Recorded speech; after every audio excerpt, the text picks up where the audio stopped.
Kaseng Bharatiya Janata Party BJP kalarai ban yakun ya kane ke election siteng samoy napo ka kambikre constituency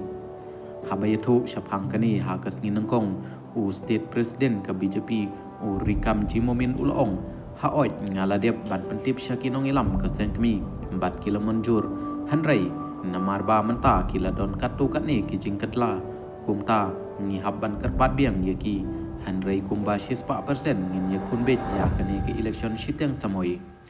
Habakali laka parti kan peniang da state vice president bat UMDC ketura u Bernard en Marak upertong keseng BJP u Momin ha kawai kaliang ulong ngim syem larai satya halor ukertong Hanrei u Bernard ru kumju uletre sitom na ka benta ka parti bat kumbadai banlong udai banyo ya ka tiket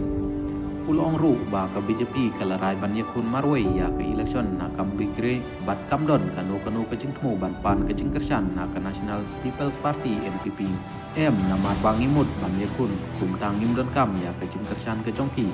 ngidai ka seng ka baper namar ba kidon benta bat ka MDA ini burom ya menteri rangba dukari kumtang kersan ya ka NPP ha ka ke election MP banang sudep ulong Momin ulakan tak tu ya ke jinghen bada ka baai ke jingkersan ya ke NPP ke jingyo award ke BJP kala syakta syusu state president ke BJP ulakan nokru ba kam syem ladon kanu ke kam penroy apo kam bikre constituency kabala mikmat da UMLA berim ban menta UP ketura usalan esangma hakine ki khasan sen balale kam syem ladon satya kanu kam penroy abaro kiliang la kadai ya ki surop ki skul bat ki wai ulong